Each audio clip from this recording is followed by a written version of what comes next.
ये हमारे विमला दीदी हैं जो बाद में मतलब साइड में हैं अभी, तो बाद में जुड़ेंगे, मतलब बोलेंगे।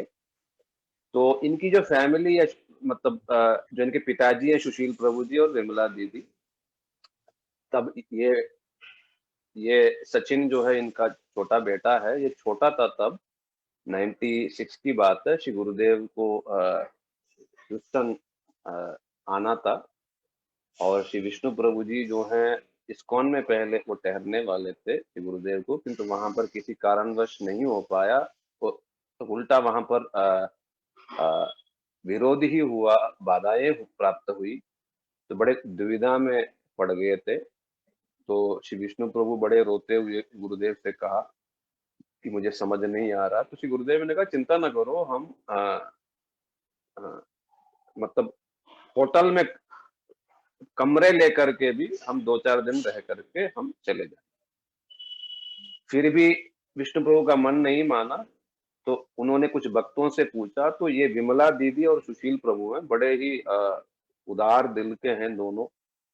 इन दोनों ने पहले मतलब कहा कि हम गुरुदेव को अ, हम अपने घर में रखेंगे। और बस गुरुदेव आए, और किसी को पता ही नहीं चला कि कैसे वो सब गुरुदेव के हो गए, किसी को कुछ समझ ही नहीं आया। तो इतना मतलब प्रभावशाली श्री गुरुदेव के भाव और कृपा को देख करके सब मतलब बिल्कुल गुरुदेव के ही हो गए। तो हम लोग सुनेंगे क्या क्या हुआ था तब। तो तब से मैंने देखा है, प्रत्येक साल श्री गुरुदेव विमला दीदी के यहाँ जाते थे, तब ये सब लोग छोटे थे, बच्चे बच्चे, और इनके घर में गुरुदेव और सारे भक्त लोग सब रहते थे। मतलब लगता ही नहीं कि कहीं मतलब दूसरे के हैं, वो लगता है कि अपना ही कोई मतलब घर है। ऊपर में स्नूकर का वो रहता था, सब लोग खेलते थे, मैं भी खेलता था उसमें कभी कभी। और पीछे नदी होती थी, और सुबह सुबह मॉर्निंग वॉक में जाते थे सारे। तो वो दिन दूसरे था, और क्या माहौल था। और बस कम से कम 4-5 दिन इनके घर में रहते थे, और 3-4 दिन वो विनोदिनी दीदी और वर्मा जी के यहाँ रहते थे गुरुदेव उसके बाद। तो दीदी इन लोगों ने बहुत सेवा की, विशेष करके वहाँ के जो मठ है, मठ के निर्माण और उसको चलाने में। बस जो इनकी फैमिली ही 3-4 फैमिलियां हैं, तो उनमें ये अग्रवाल फैमिली यानी विमला दीदी की फैमिली ही सबसे बढ़ चढ़ के इनका योगदान है। और मैंने देखा है विमला दीदी भी पाठ करने लगी हैं, धीरे धीरे रोज लाइव आती हैं। सचिन ने भी बहुत सुंदर पाठ करते हुए मैंने देखा है। Very good, keep it up, very good. So इनके पिताजी को भी मैंने सुना है 2-1 बार भाषण देते हुए कभी कभी। तो और हरिप्रिया को मैंने सुना अभी, she is a proper I mean fantastic कीर्तनी, I mean she sings so good. तो सभी के सभी रत्न हैं इनके फैमिली में। चलिए मैं ज्यादा समय नहीं लेता हूँ, बहुत सारे लोग हैं, तो इसलिए हम लोग स्ट्रेट पहले सचिन से हम लोग सुनते हैं। ये बहुत ही बिजी थे, आज बिजनेस का कुछ काम था, फिर भी बहुत मतलब टाइम निकाल करके आ, आए हैं। तो हम पहले सचिन से सुनते हैं। Please start, you can speak in English, no problem. Okay, okay okay okay okay okay.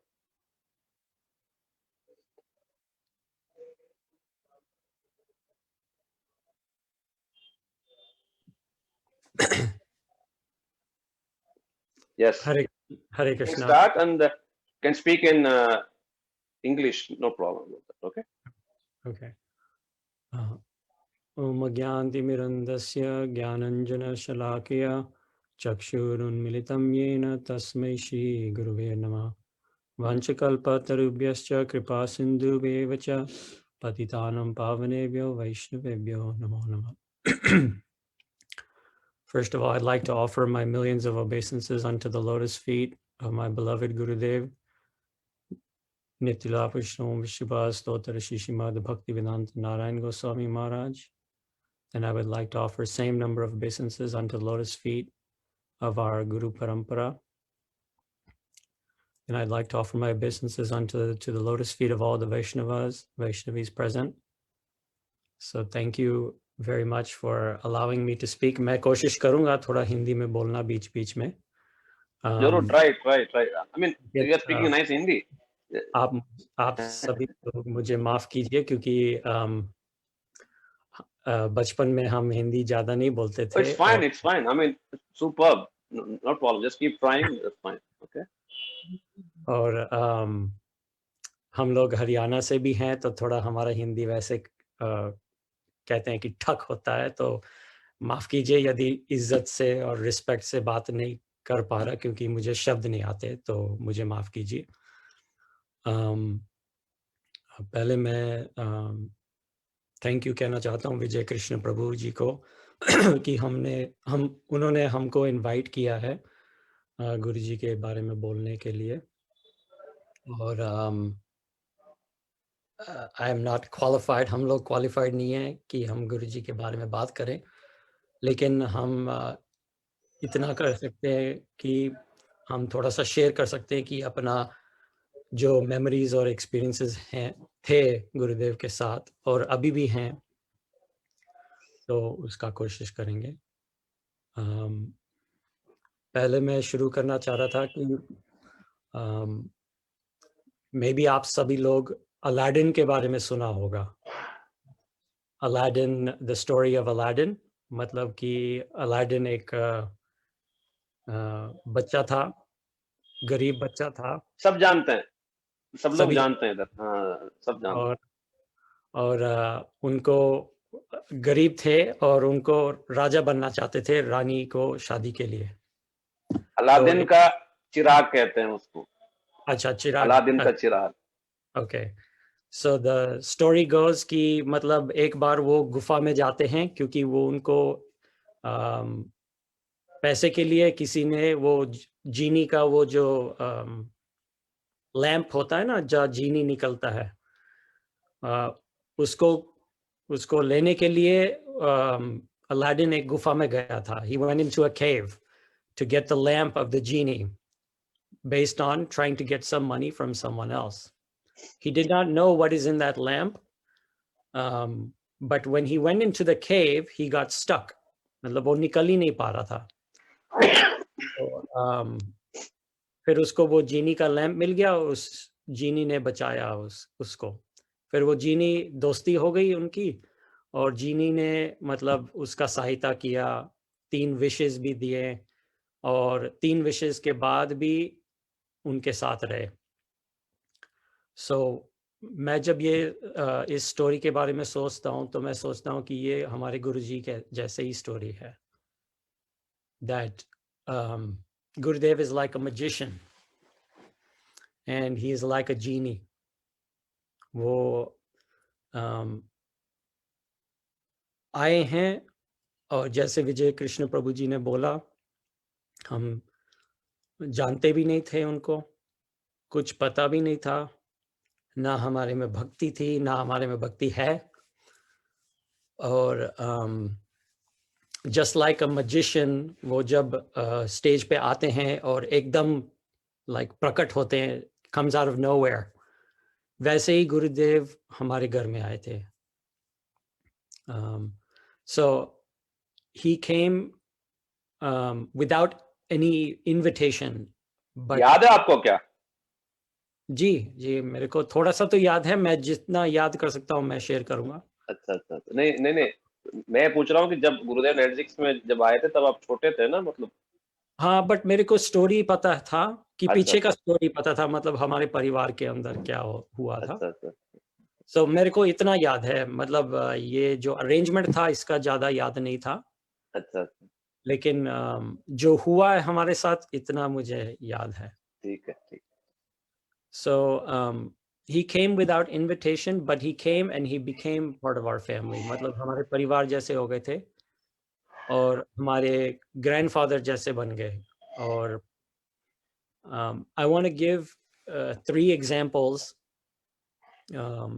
that I remember very clearly, and I want to keep the talk also short because so many people are speaking today. So I'll give 3 examples of how Gurudev did his magic in our family. So first, I will share कि वो कैसे आए हमारे पास. तो मुझे याद था कि जब विष्णु प्रभु जी पापा के पास आए थे, तब मुझे इतना याद है कि पापा ने उनको बोला था कि ठीक है, लेकिन हमको कुछ मालूम नहीं है कि वो उनका कैसे टेक केयर करें, उनका like how do we deal with Gurudev and how do we deal with the sannyasi, because in our home no one ever came to our house like that. And हम लोग ISKCON जाते थे, week में एक बार जाते थे आरती attend करके, ऐसे हमारा मतलब कई साल से जाते थे. और that's how we became to know Vishnu Prabhu. So when he came to us, we didn't actually know anything about hosting a sannyasi or how to treat a sannyasi or even how to deal with devotees in general, because we were just kind of a layman in ISKCON and did some seva there, and we would just go and come back. So I remember when one time Vishnu Prabhu asked my dad to sign a paper for Gurudev when he first came to get his visa to the US. So that paper, I remember reading it. I don't know how I remember, क्योंकि मैं 10 साल का ही था. So I remember reading it, and it said, my dad's name is Sushil. So I, Sushil Agrawal, take full responsibility of Srila Bhaktivedanta Narayan Maharaj. And I remember reading that paper and thinking, how is that possible that you're agreeing to take care of somebody who you don't know? That's what I thought. You're agreeing to take full responsibility. What if something he does wrong? What if he's not who he says he is? What if, hum logon mein, like when we were a kid, we hear stories of people coming from India and like, maybe doing something bad here or whatnot. And then I said, Dad, how can you sign this paper that says you'll take full responsibility for all actions? And of course, it couldn't have been more opposite of what happened. But it was very unusual when Dad signed that paper, because I don't think that he would have signed that paper for anyone else. But somehow Gurudev arranged that. One of the very early memories I had when Gurudev came to the house is that we had two stories, as Vijay Krishna Prabhu mentioned. हम लोग सब ऊपर रहते थे और गुरुजी नीचे रहते थे. तो हम सभी परिवार एक कमरे में सोते थे. तो मम्मी पापा के कमरे में सोते थे. मैं 10 साल का था, भैया 15 साल के थे. तो हम लोग नॉर्मली हमारा एक एक कमरा होता था, बट हम लोग एक कमरे में सोए थे. और आई रिमेम्बर पहली साल जब गुरुदेव आए थे, तो अगेन हम लोगों में भक्ति कुछ प्रैक्टिस नहीं होता था, कुछ भी नहीं होता था. तो पहले दिन जब मंगल आरती शुरू हुआ था, तो आई थिंक 5 बजे शुरू किया उन्होंने. तो मतलब हम लोग सो रहे थे आराम से, बच्चे मैं और भैया सो रहे थे आराम से, और एकदम खट खट पट पट, मतलब डिंग डिंग डिंग डिंग मंगल आरती शुरू होता था. और मैं सोच रहा था कि क्या हो रहा है इस घर में. और मैं बड़ा इरिटेट होता था कि मतलब 5 बजे से शुरू करते हैं ये. 5 बजे से मतलब सुबह, मतलब कि नॉर्मल टाइम पे क्यों नहीं शुरू करते हम लोग? 8-9 बजे ठीक है, आप कर लो 8-9 बजे, बट 5 बजे क्यों? तो मतलब मैं अपना तकिया लेकर ऐसे करता था. और हम लोगों का स्कूल भी होता था, तो we were not used to waking up that early. तो I remember कि बहुत अजीब लगता था शुरू में. भक्त लोग फ्लोर पे सोते थे और हॉल में भी सोते थे, स्नूकर के टेबल में के नीचे भी सोते थे. और मेरे को ये भी याद है कि विष्णु प्रभु जी और बोले थे कि 4 जने आएंगे गुरुदेव के साथ, 4 जने आएंगे रहने के लिए. माधव महाराज जी उस टाइम नवीन कृष्ण प्रभु जी थे, फिर पुंडरिक प्रभु थे, फिर कृष्णदास प्रभु जी थे, और एक दो जैसे कभी कभी मधुकर प्रभु, कभी कभी आप, कभी और कोई 4 जने मैक्सिमम 5 जने आने थे। तो हमने देखा पहली साल कम, और ब्रजनाथ प्रभु जी, वृंदा दीदी ऑफ कोर्स। तो पहले ही साल में 15-20 जने आए थे रहने के लिए, एकदम बस घर के अंदर घुस गए और बस अपना कोई बेडशीट लेके फ्लोर पे सोते थे, और रसोई मुझे वसोई भी, रसोई में ही सोते थे। रसोई भी कब्जा हो गया पूरा। हाँ, तो मतलब ऐसा बहुत अजीब लगता था कि मतलब ऐसे लोग आ रहे हैं और घुसते हैं बिना पूछे, और कोई लाइक ये क्या हो रहा है। एंड मुझे ये भी याद है कि पापा बड़े इरिटेट होते थे, क्योंकि उस time long distance call free नहीं होते थे, और कई बार भक्त लोग फोन उठा के इंडिया फोन करते थे या यूरोप फोन करते थे, अपने घर पे फोन करते थे। तो पहले ही साल जब ये हुआ था, तो जो फोन बिल आता था वो बिल्कुल मतलब 5-6 गुना होता था, और अपन बनिया लोग होते हैं तो थोड़ा सा बिल का तो देखते हैं, तो पापा बहुत इरिटेट हुए हुए थे उस टाइम, कि मतलब ये लोगों को, इनको रिस्पेक्ट नहीं होता, कभी भी फोन लॉन्ग डिस्टेंस कॉल करते हैं, किनको मतलब इतना तो होना चाहिए कि कम से कम इसका पैसे तो दे ये सब हो जाए।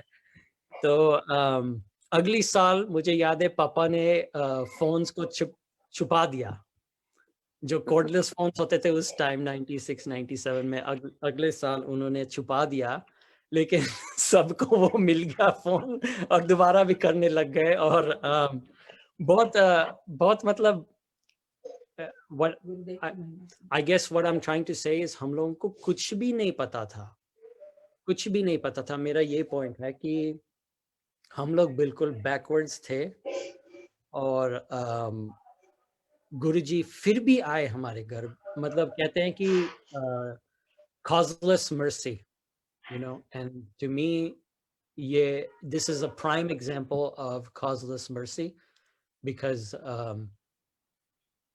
it's one thing कि एक वैष्णव को गुरुजी मिल जाए, but it's another thing कि like हम जैसे लोगों को गुरुजी मिल जाए। It's just, we were so backward, it's hard to explain. So that is a really amazing quality, like again, the magician who comes and he does his magic and he leaves us shocked and surprised and completely changed.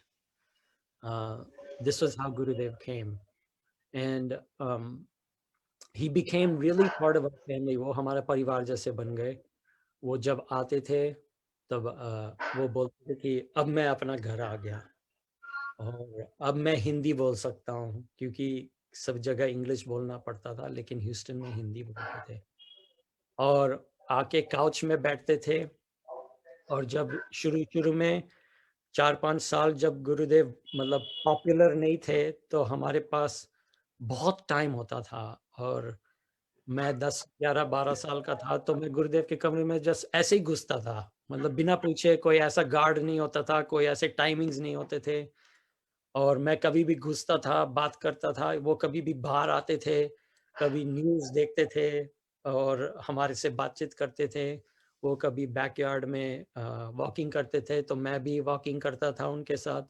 मैं और गुरुदेव बस 2 जन, मतलब ऐसा कभी, अभी मैं सोचूं कि ये कैसे हुआ, तो अब सोच ही नहीं सकते कि मतलब गुरुजी अकेले और मैं अकेला, और ऐसे कभी भी मैं जाऊं। तो बहुत क्या कहते हैं, प्यारे memories, these are really beautiful memories of Gurudev. I also remember कि गुरुदेव बहुत grateful होते थे, मतलब क्या क्या वर्ड होता है? कृतज्ञ कृतज्ञ होते थे, कृतज्ञ। हाँ, तो जो मतलब he is giving us everything, but he was grateful to us. वो मुझे याद है हमेशा हमको ईमेल आता था गुरुदेव के जाने के बाद 2 हफ्ते बाद, 3 हफ्ते बाद, गुरुदेव हमेशा ईमेल भेजते थे कि thank you for hosting me and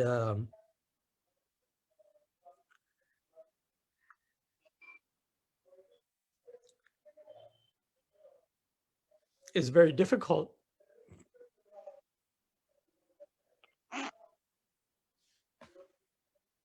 to talk about that because we never really we never thanked him back. So this was how Gurudev behaved with our family. He was such a gracious guest in the normal sense, yet giving so much.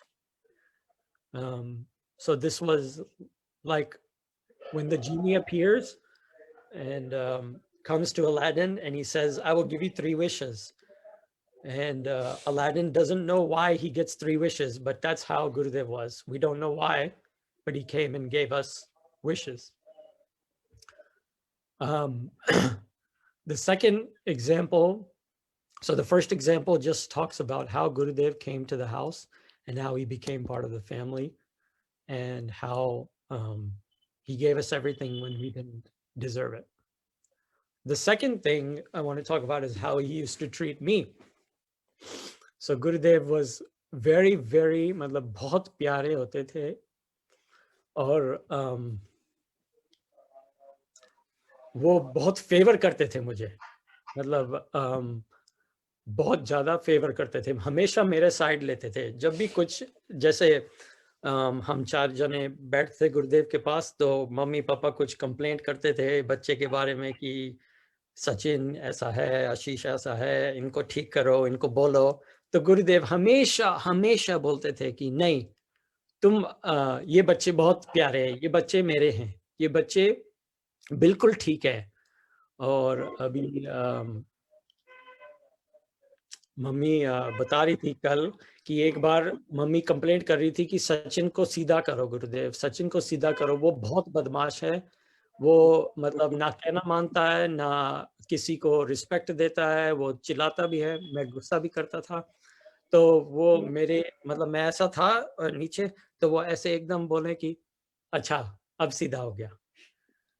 तो गुरुदेव was very, very loving and very caring for me. And मुझे ये भी याद है कि पहले साल जब आए थे, तब मैं गुरुदेव के पास रहना चाहता था, मतलब बिल्कुल बाजू में। जैसे मतलब एक सेलिब्रिटी होता है ना, जो मतलब बहुत पॉपुलर जना होता है, वो उसके पास कोई रहना चाहता है। तो वैसे ही जब हम लोग प्रोग्राम्स के पास जाते थे, गुरुदेव पापा लेके जाते थे, तो मैं पीछे बैठता था गाड़ी में। तो हमेशा मैं गुरुदेव के बिल्कुल चिपकता हुआ था प्रोग्राम्स में। बाद में जब बड़ा हुआ तब नहीं हो पाया, लेकिन जब छोटा था पहले 1-2 साल तो बिल्कुल मतलब 10, 20, 15, 25 जने होते थे, मैक्सिमम 50 जने होते थे और मैं बिल्कुल गुरुदेव के बिल्कुल चिपका हुआ, जब वो चलते थे ना, जब निकलते थे, जब आते थे, जब सब लोग क्राउड में आते थे, तो I used to be right next to him. तो एक बार मुझे याद है हम लोग एक घर में गए थे प्रोग्राम के लिए और मैं दूसरे बच्चे के साथ खेलने गया था प्रोग्राम के टाइम में, मैं अटेंड नहीं किया। और बाद में जब गुरुदेव ने अपना कथा पूरा किया, तब वो उठे और गाड़ी की तरफ गए, तो एकदम वो क्राउड आया और मैं गुरुदेव के पास नहीं आ पा रहा था। मैं पीछे रह गया और मैं छोटा भी था, तो बहुत सारे अडल्ट लोग थे, तो वो उनके पास आए थे। तो मैं पता नहीं, मेरे को अभी भी याद है, मैंने प्रार्थना किया कि गुरुदेव मैं आपके पास आना चाहता हूँ, मैं आपके पास आना चाहता हूँ। तो एकदम जैसे ही मतलब उन्होंने मेरा प्रार्थना सुना, एकदम वो मोड़े और फिर मुझे लाइक मैं बहुत पीछे था, तो मेरी तरफ हाथ बोले कि आओ आओ आओ, और सभी के बीच में मैं निकल के आया और फिर मैं आया उनके पास, फिर मैं गाड़ी में बैठा और हम चले घर। तो मुझे वो मेमोरी बहुत याद है कि I feel that that's like a representation of like my whole life, because I'm always in the back, far away from Gurudev, but he's always remembering me and calling. So he was very, very sweet. एक एक जने को प्यार देते थे, एक एक जने को. मतलब हम लोग imagine, हम लोग, I think everybody who has met Gurudev can feel this, that there may be 100 people there, but you feel like Gurudev is looking at you and talking to you and giving you love and giving you some special attention. Everybody can feel that. And even as a child, I can feel that. And another example is that जब मैं बड़ा हुआ था तो मुझे याद है कि जब कॉलेज ग्रेजुएट हुआ था, गुरुदेव घर पे थे. मेरा ग्रेजुएशन मतलब मेरा last day of school, Gurudev summer time में ही आते थे, तो मेरा जो लास्ट डे ऑफ कॉलेज होता था, तो मैं घर पे आया लास्ट डे के बाद, तो गुरुजी बैठे हुए थे और सभी जने थे. उस टाइम तो 10-12 साल हो गया था, तो कई जने बैठे हुए थे वो बेडरूम में. तो मैं आया और मम्मी और पापा ने बोला कि आज गुरुदेव सचिन ग्रेजुएट हो गया कॉलेज से, और मतलब उसको आशीर्वाद देना, ये सब देना.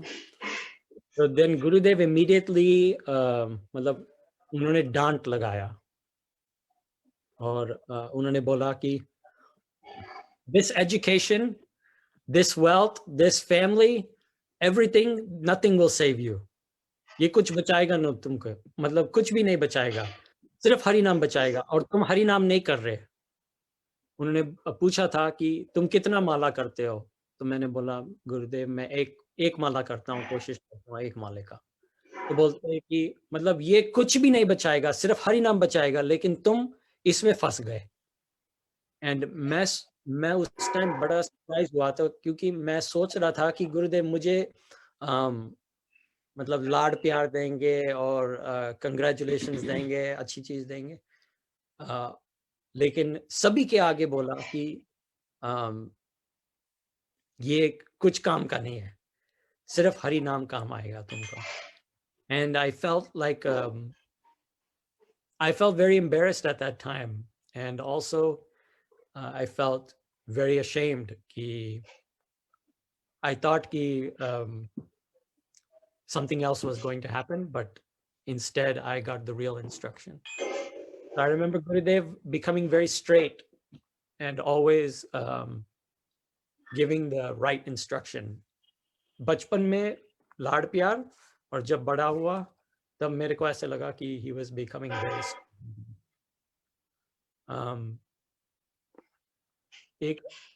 one other memory I have is that मैं जब छोटा था तब मम्मी जब इंडिया जाती थी गुरुदेव को मिलने के लिए, तो वो हमेशा मुझे बोलती थी कि एक चिट्ठी लिखो गुरुदेव को, एक चिट्ठी लिखो. और मैं कभी मतलब करना नहीं चाह रहा था, कि मेरे को बड़ा अजीब सा लग रहा था कि मतलब मैं गुरुदेव को कैसे एक चिट्ठी लिखूं.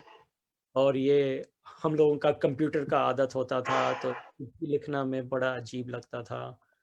और मतलब मैंने कभी ऐसे किसी को एक चिट्ठी नहीं लिखा, लेकिन वो हमेशा बोलती थी कि you have to right Gurudev one letter, हमेशा. और लास्ट डे तक मैं डिले करता रहता था, लेकिन लास्ट डे में मैं जरूर एक छोटा सा पेपर चिट्ठी लिखता था. तो जब हम लोग टीनेजर एज में होते हैं, तो हम लोग हमको डर होता है कि मम्मी पापा मतलब वो उस चिट्ठी को ना पढ़े.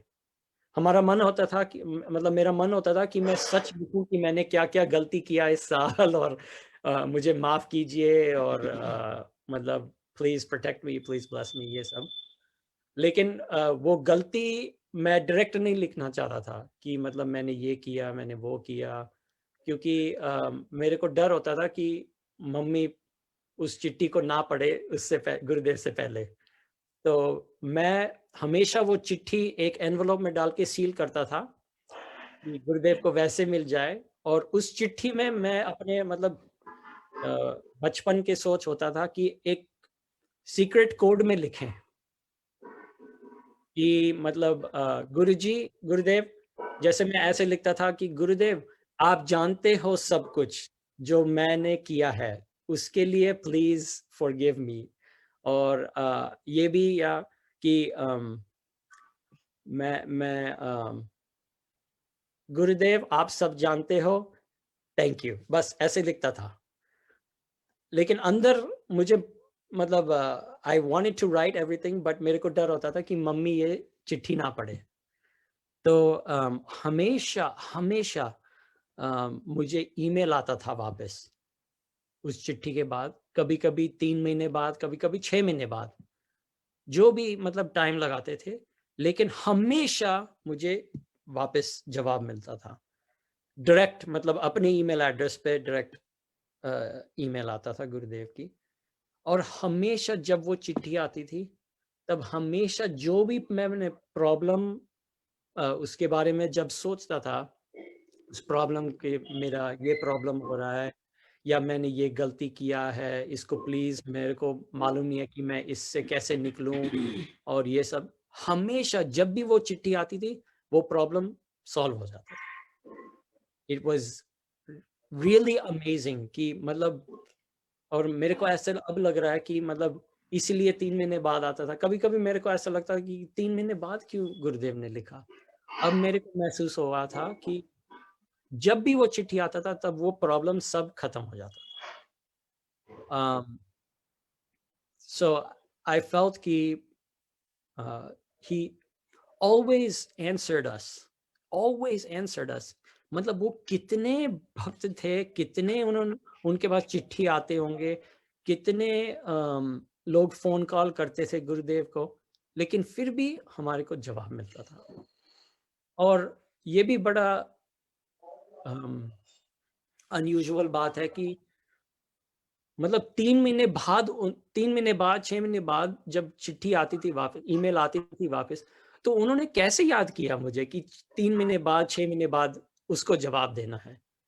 तो मेरे को ऐसे लगता है कि गुरुदेव काम कर रहे थे उस 3-6 महीने, और फिर जब खत्म हो गया काम, तो मुझे लेटर आता था। And so I felt that this was very very amazing.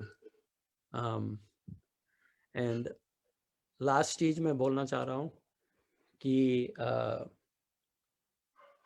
मेरे को ऐसे लगता है कि गुरुदेव, बचपन में मैं केयर नहीं करता था बिल्कुल भी। मतलब मैं कुछ मैं अभी भी कुछ नहीं करता, लेकिन उस टाइम तो बिल्कुल भी नहीं केयर करता था। मेरे को ऐसे महसूस आता था कि गुरुदेव एक स्पेशल, बहुत स्पेशल हैं, लेकिन मुझे ये नहीं पता था कि वो एक मंजरी है, वो मतलब ये सब कुछ भी नहीं पता था।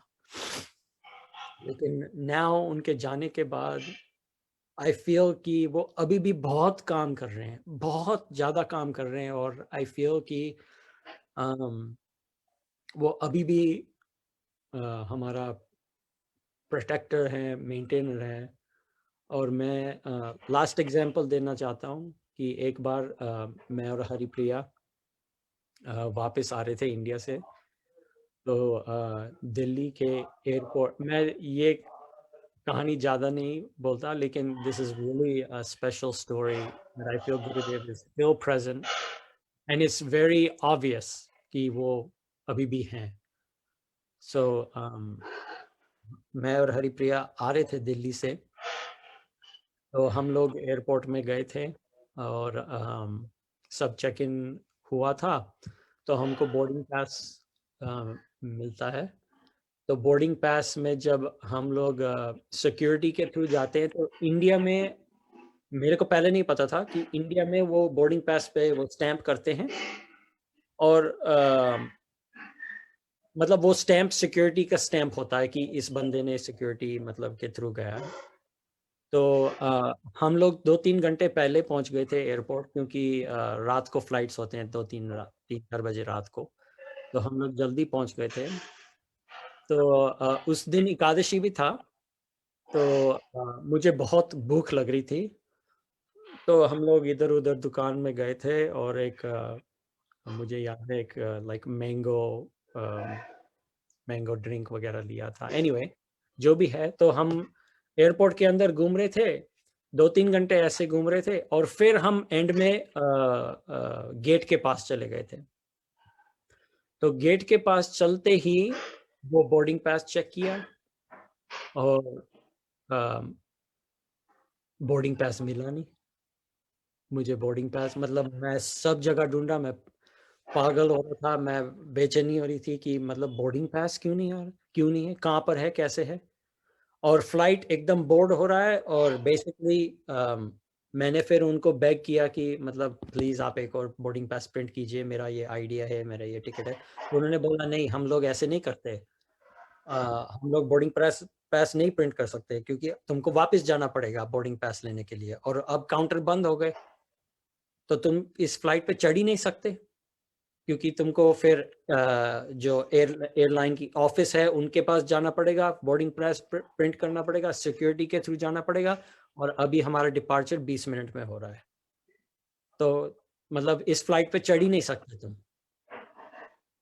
तो मैं बहुत पैनिक हो गया था, एकदम बहुत पैनिक हो गया था कि मतलब बोर्डिंग पास नहीं मिल रहा, ये कैसा सिस्टम है कि बोर्डिंग पास दोबारा प्रिंट नहीं हो सकता, मतलब आप कुछ भी, मेरे को बैग भी छोड़ना पड़ेगा, मेरा सिक्योरिटी चेक कर लो, कुछ भी करो।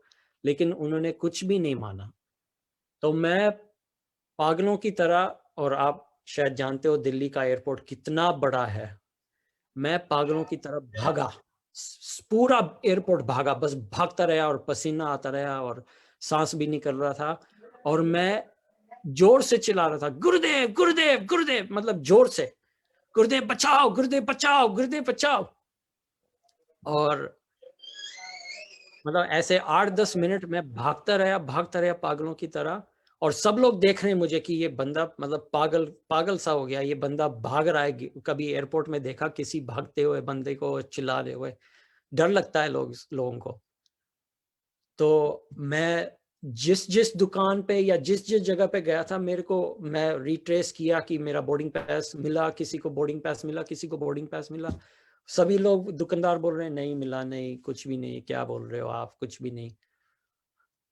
एकदम जब मैं वापस जा रहा था हरिप्रिया के पास कि हरिप्रिया मुझे बोर्डिंग पास नहीं मिल रहा, एकदम किसी ने आके रोक दिया कि भैया आपने बोर्डिंग पास, अच्छा भैया आपको बोर्डिंग पास चाहिए था क्या, लो आपका बोर्डिंग पास आ गया। And he just handed me the boarding pass. और मैं मतलब सरप्राइज हो गया कि इनको कैसे पता कि बोर्डिंग पास मुझे चाहिए, क्योंकि मैं वापस आ रहा था और मैं बिल्कुल डाउन हो रहा था कि मतलब कुछ भी नहीं मिलने वाला। तो उनको कैसे पता चला कि बोर्डिंग पास, मतलब इस बंदे को बोर्डिंग पास चाहिए, और एकदम आ गया मेरे पास और बोला कि ये तुम्हारा बोर्डिंग पास है, जाओ। और फिर मैं 10 कदम भी नहीं चला, हरिप्रिया आई, मैंने बोला कि बोर्डिंग पास किसी ने आके मुझे दे दिया। और फिर हरिप्रिया ने बोला जाके उसको थैंक यू बोला। मैंने बोला मैंने कुछ नहीं बोला, मेरे को तो मन में नहीं आया, मैं तो एकदम सरप्राइज हो गया।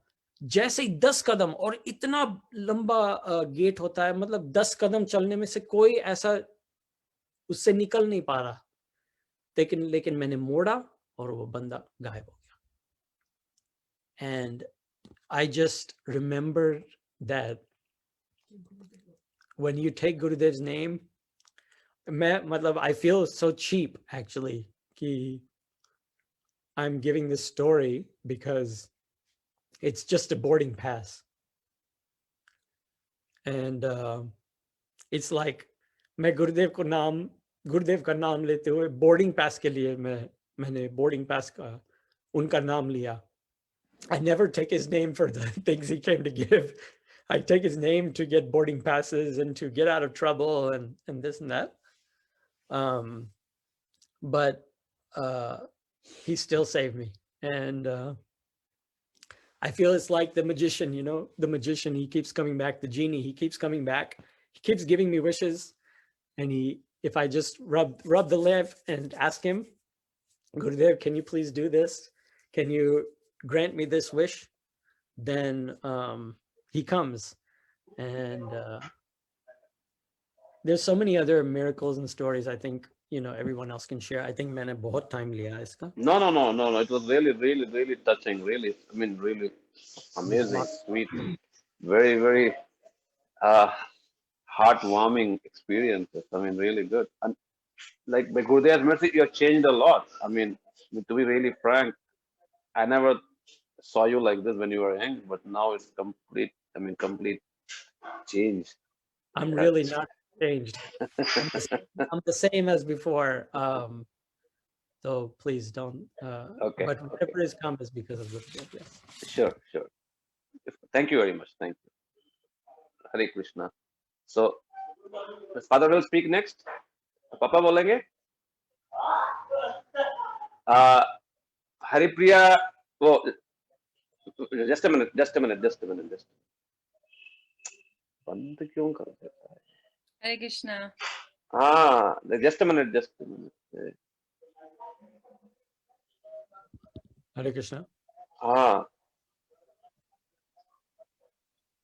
Hare Krishna. I'm here. Haripriya. Prabhu. Hare Krishna. Yeah. I'll have to beg sorry from you. No. Maybe with your mother, with your family, we're gonna have, because Sachin spoke so nicely for a time. I don't think your mother-in-law will be getting any time if you go to speak. I'm pretty sure you're also gonna speak for a long time. So maybe with your family, I'm gonna give you a chance. Okay? Sorry about that. Okay? No. Absolutely. That's totally fine. Okay. I'm really sorry. Please forgive me. No, that's fine. That's fine. She will get a chance later on. So Yeah. like इस प्रकार से like सभी लोगों को chance मिलेगा, है ना? तो मतलब एक ही दिन रखूंगा, फिर सबको ठीक से मतलब मौका नहीं मिल पाएगा सबको, है ना? क्योंकि सबके पास बहुत कुछ बोलने का मैं देख रहा हूँ, है ना? नेक्स्ट पापा को दे देना, फिर लास्ट में मतलब मम्मी बोलती है. I think पापा नहीं आए ऑनलाइन. पता नहीं उनको कहाँ पर है अभी वो ऑफिस गए थे, तो वो ट्यून इन करना चाह रहे थे उस टाइम. आई डोंट नो उन्होंने फिगर आउट किया. मैं अभी जा रहा हूँ, बट अभी आप आई थिंक वो माँ को दे दो. हाँ, माँ को दे दो.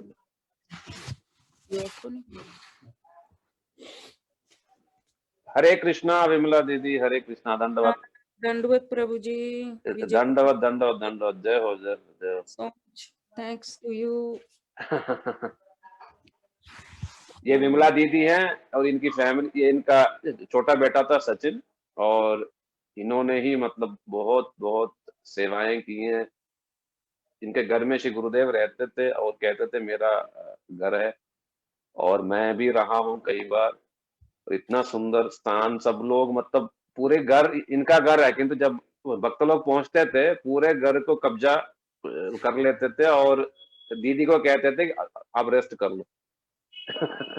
सारी रसोई सब कुछ सब संभाल लेते थे.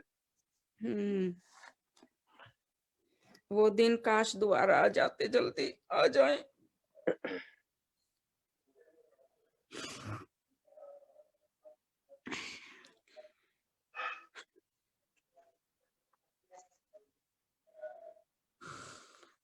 नमो विष्णुपादाय राधिकायै प्रियात्मने श्री श्रीमद् भक्ति वेदांत नारायण गोस्वामी इति नामिने. श्री कृष्ण लीला कथने सुदक्षम नीचे कर लो स्क्रीन को थोड़ा सा. निश्चयुक्तम वरम वरेण्यम हाँ, पुरुषं महांतम श्री नारायणं त्वं शिरसा नमामि. वाञ्छाकल्पतरुभ्यश्च कृपा सिन्धुभ्येव च पतितानां पावनेभ्यो वैष्णवेभ्यो नमो नमः. गुरुदेव की महिमा का गान करने की योग्यता मेरे में नहीं है.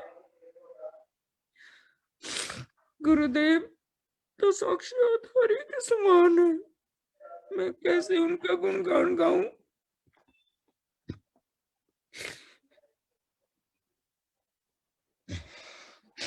उनकी कृपा से कुछ दो शब्द उनके बारे में आप सबके साथ शेयर करना चाहती हूँ.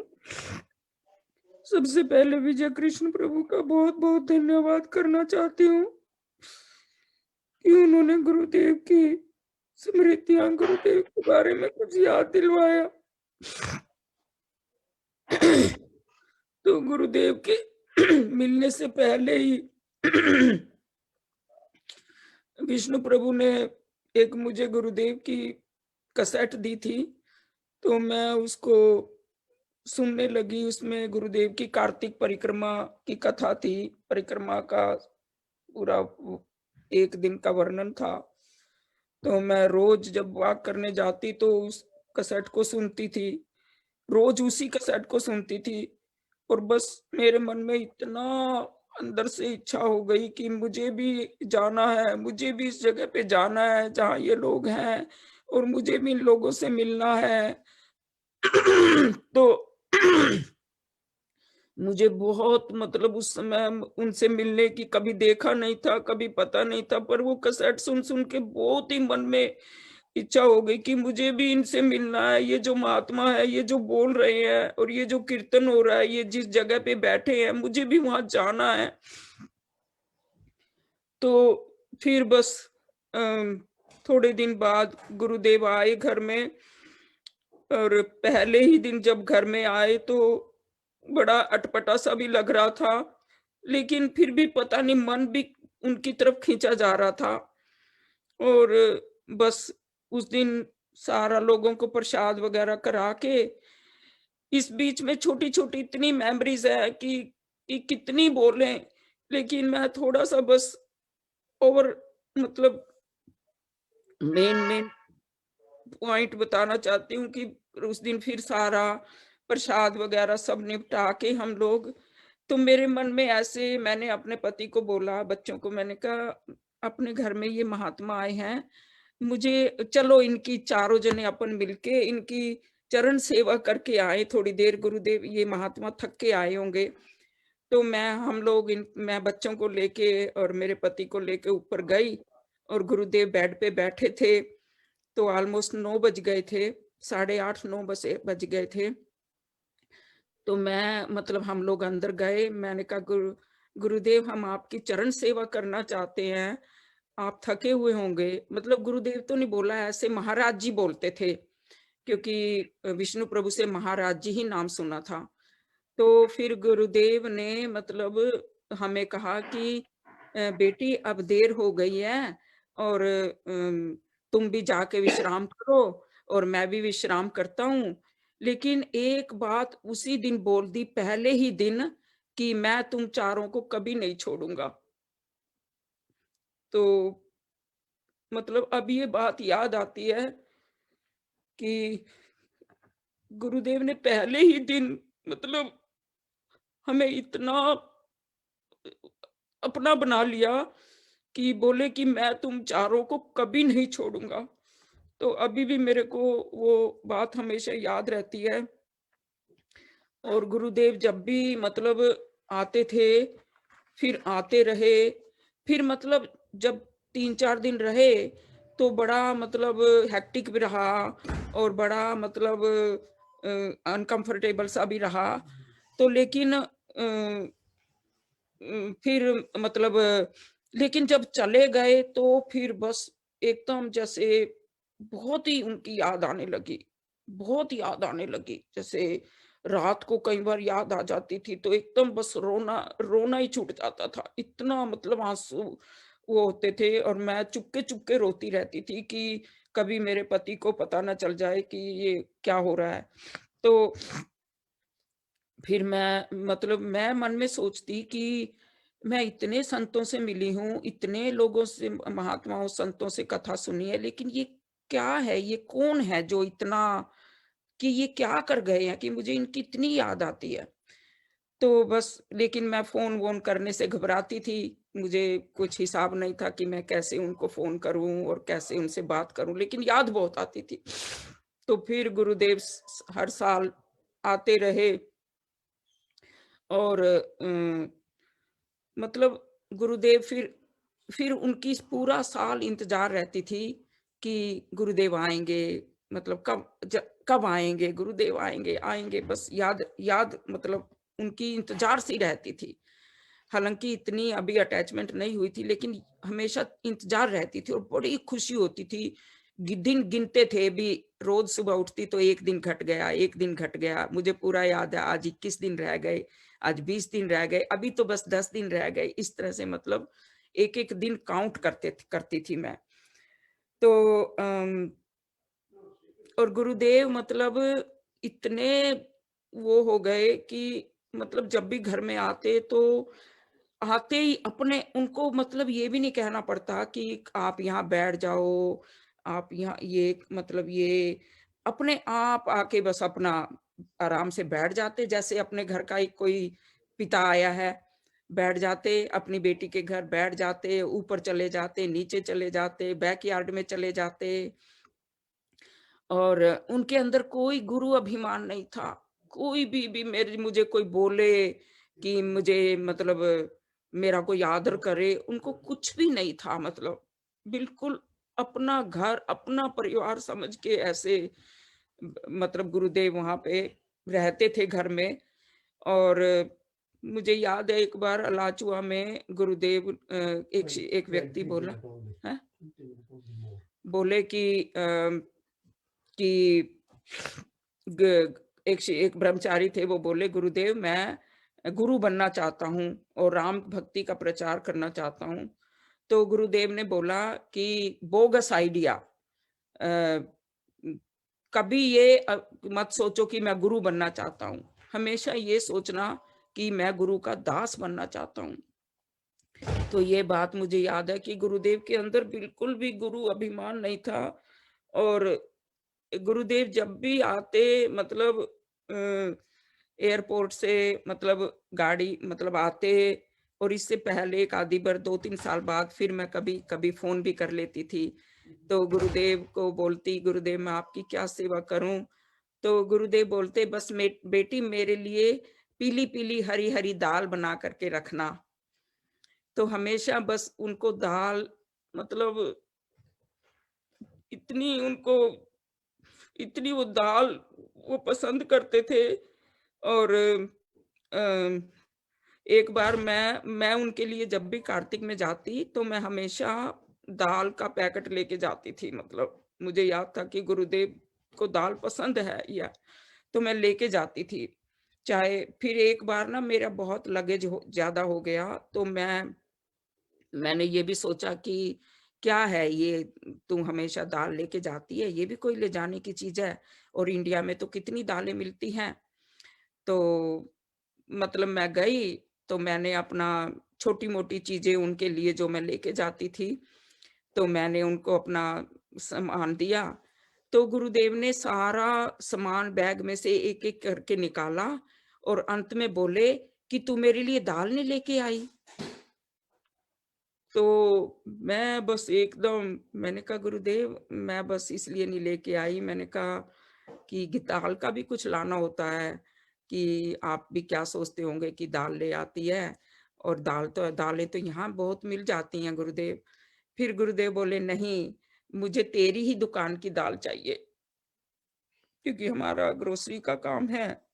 तो गुरुदेव मतलब इस तरह से छोटी छोटी बातों में कितना मतलब गुरुदेव प्यार और रिस्पेक्ट देते थे। तो और जब गुरुदेव जाते थे तो मैं मतलब जैसे गुरुदेव की इतनी वो होती थी कि गुरुदेव जा रहे हैं तो ऐसे मतलब आंखों में आंसू आ जाते थे, रोना छूट जाता था। तो गुरुदेव बोलते थे, पास में आके बोलते, तू क्यों रो रही है,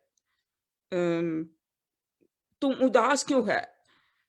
बस मतलब फिर गुरुदेव कहते, मेरे होते हुए कोई चिंता करने की जरूरत नहीं है।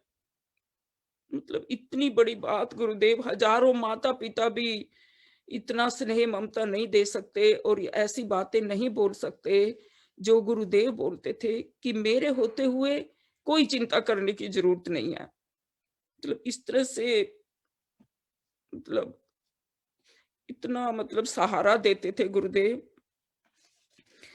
और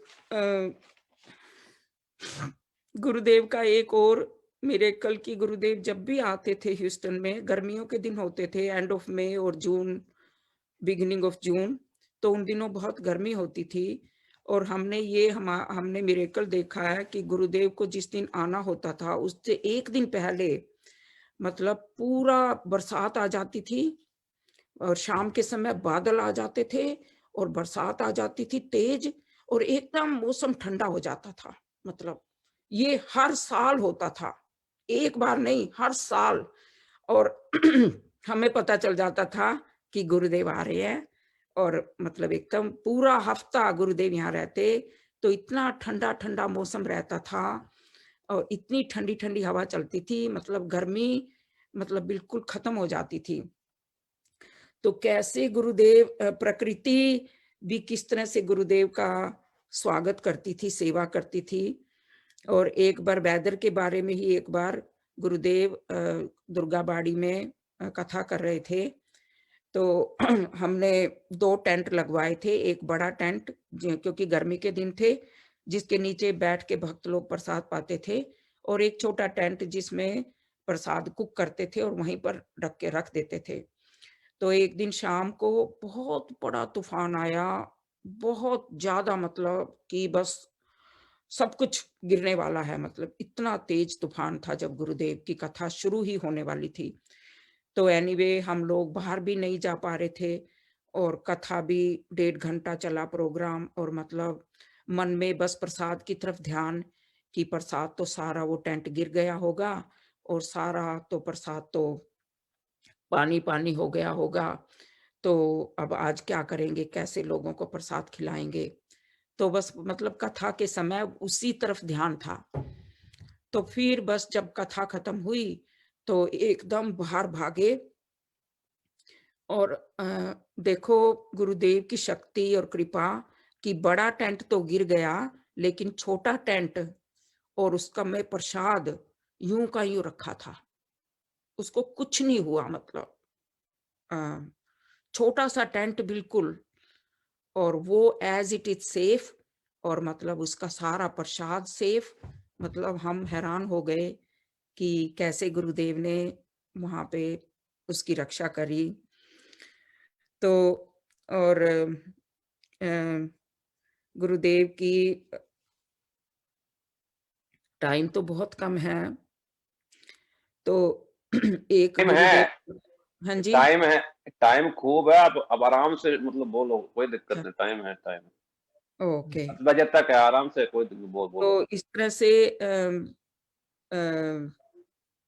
ये गुरुदेव की शक्ति और अम,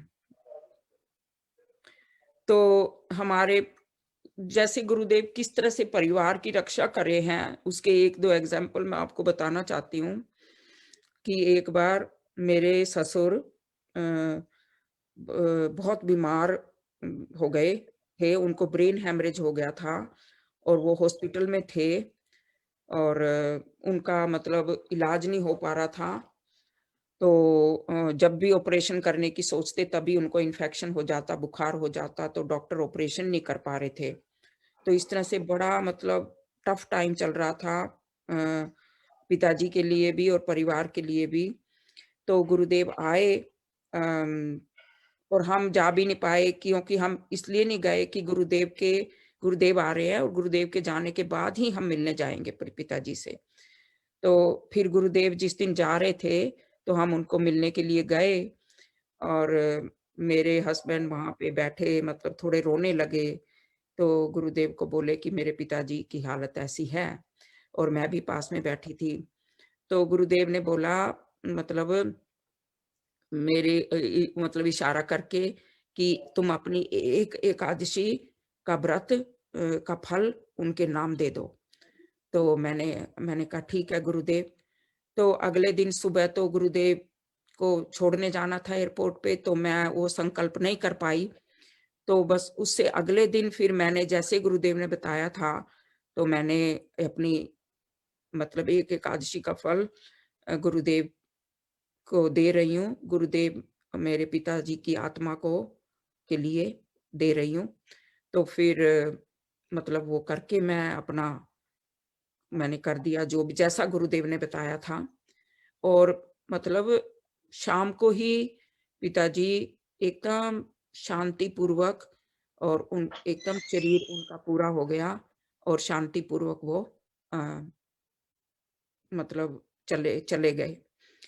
तो इसी तरह से मेरे पिताजी भी, मेरे अपने पिताजी भी एक बार कार्तिक के महीने में गुरुदेव, मैं गई थी परिक्रमा पे, तो मेरे पिताजी आए, अपने एक फ्रेंड को लेकर के आए, ओल्ड 75-80 इयर्स ओल्ड के करीब।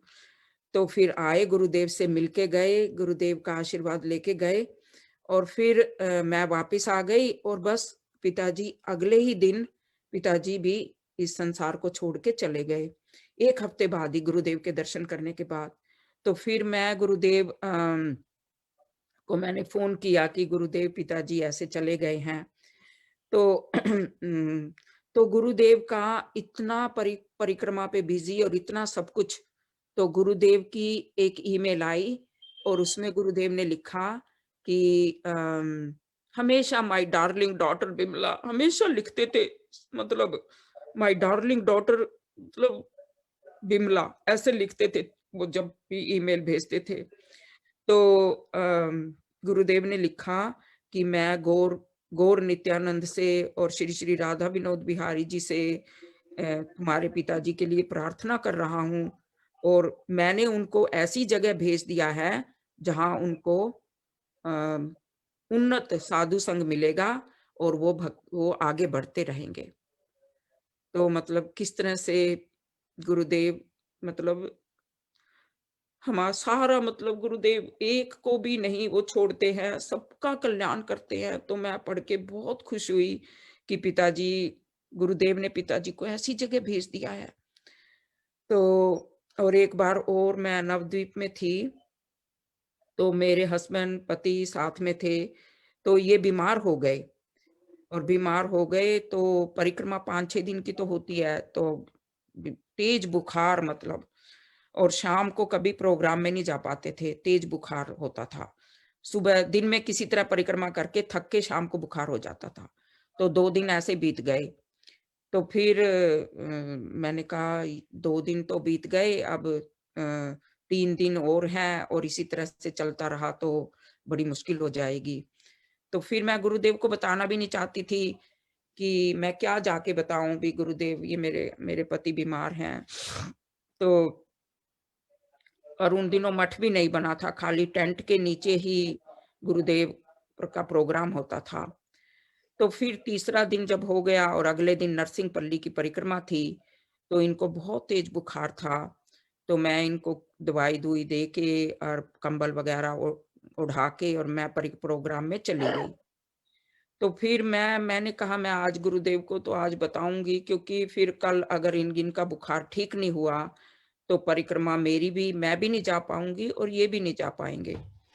लेकिन मैं ये सोचने लगी कि इतनी भीड़ में गुरुदेव को कैसे मिलूं, कहाँ मिलूं, इतनी तो भीड़ होती है और चारों तरफ तो लोग गुरुदेव के चारों तरफ होते हैं। तो मैंने सोचा मैं गुरुदेव की गाड़ी के पास खड़ी हो जाती हूँ बस, मतलब यही एक तरीका है गुरुदेव से मिलने का, और तो कोई तरीका नहीं है।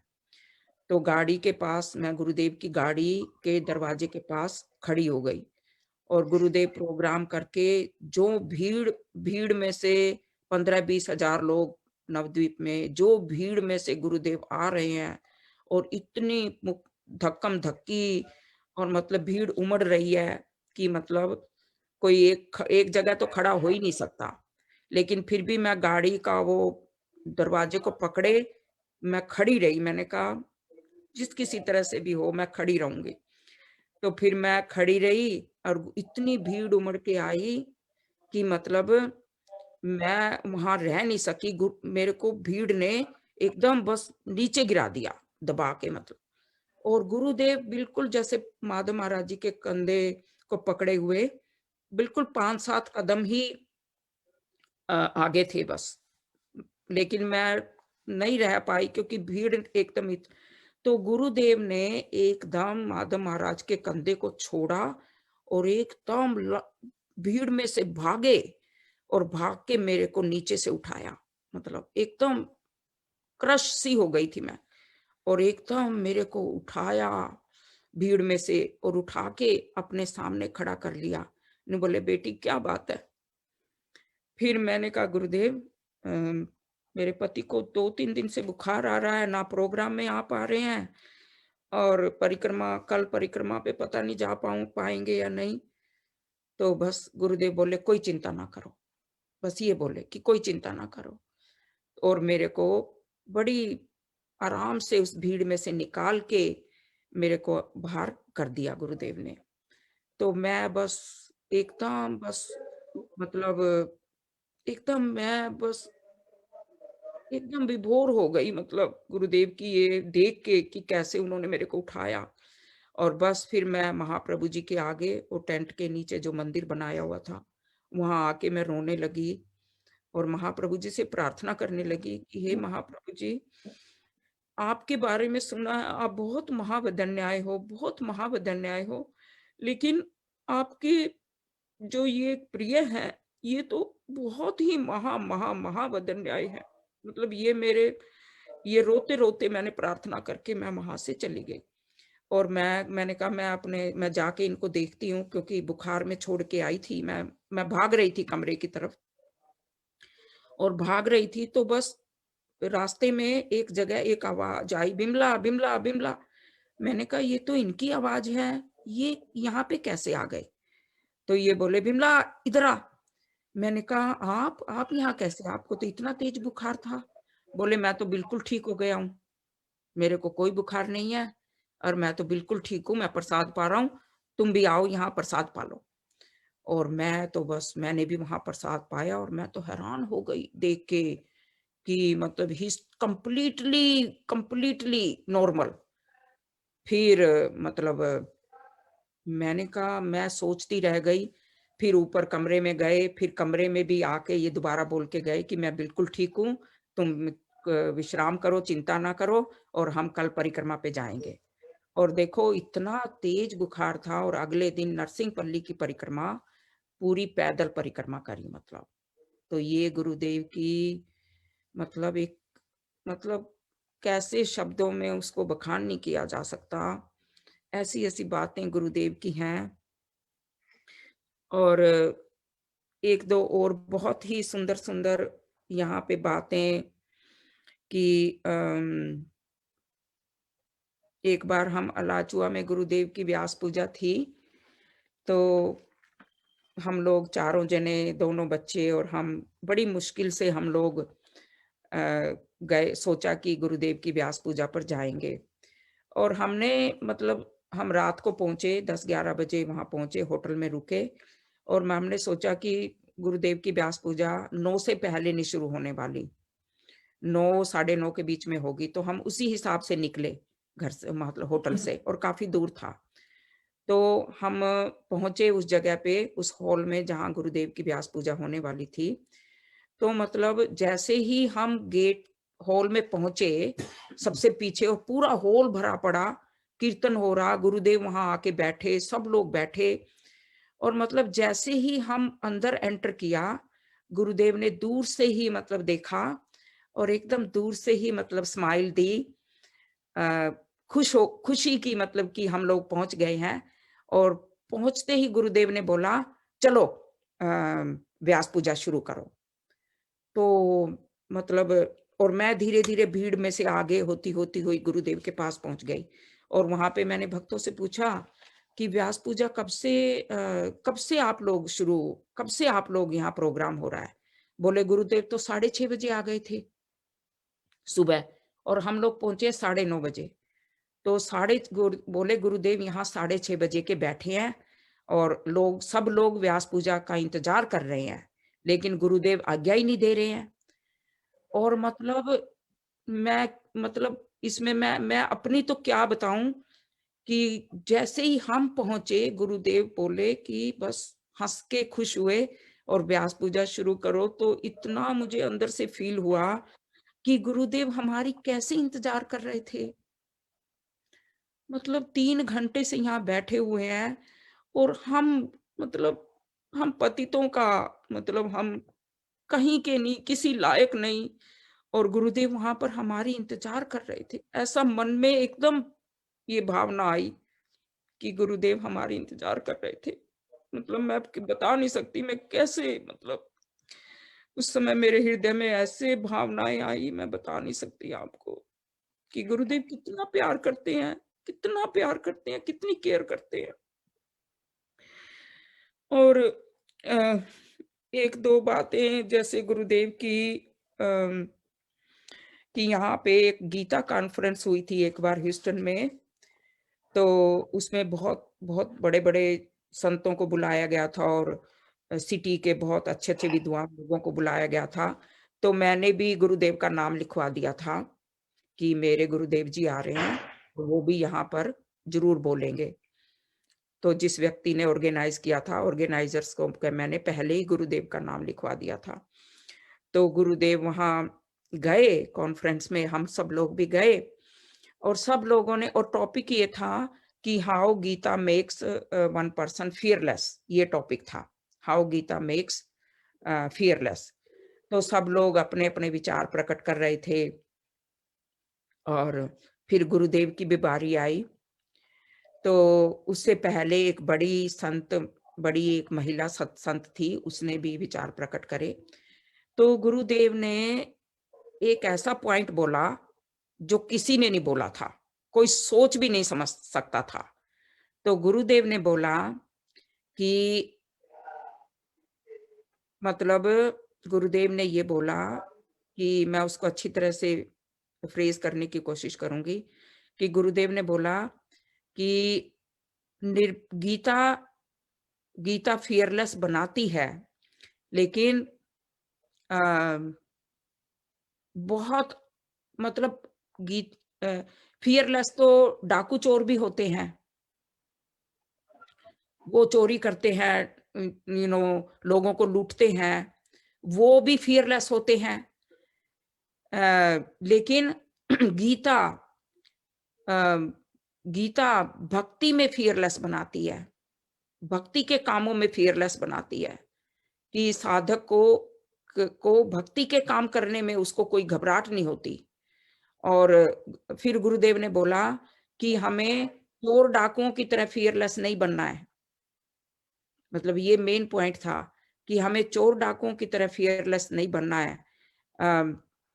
गुरुजनों से और बड़े बुजुर्ग जनों से डर होना चाहिए, उनके आगे डर होना चाहिए, उनके सामने हमें फियरलेस नहीं बनना है। लेकिन हाँ, हमें गलत काम करने में फियरफुल होना चाहिए और भक्ति के काम करने में, भगवान की सेवा के काम करने में हमें बिल्कुल नहीं डरना चाहिए, क्योंकि ये पूर्ण विश्वास होना चाहिए। तो ये पॉइंट जब गुरुदेव, ये किसी ने नहीं बोला था, ये पॉइंट किसी भी संत महात्मा ने वहां पर नहीं बोला था, केवल गुरुदेव ने बोला था। तो गुरुदेव ने जब इस पॉइंट को बोला तो सब लोग मतलब इतने तालियां बजाने लगे थे कि ऐसी बात तो हमने कभी भी नहीं सुनी कि गुरुजनों से, बुजुर्गों से डरो और भगवान की सेवा से। तो गीता इस तरह से फियरलेस बनाती है। तो फिर जब गुरुदेव स्टेज पे से उतर रहे थे तो वो बड़ी औरत, वो गुरुदेव से भी ओल्डर थी, उसने गुरुदेव के चरण पकड़ लिए और सबने गुरुदेव का इतना स्वागत किया वहां पर कि मतलब चारों तरफ से गुरुदेव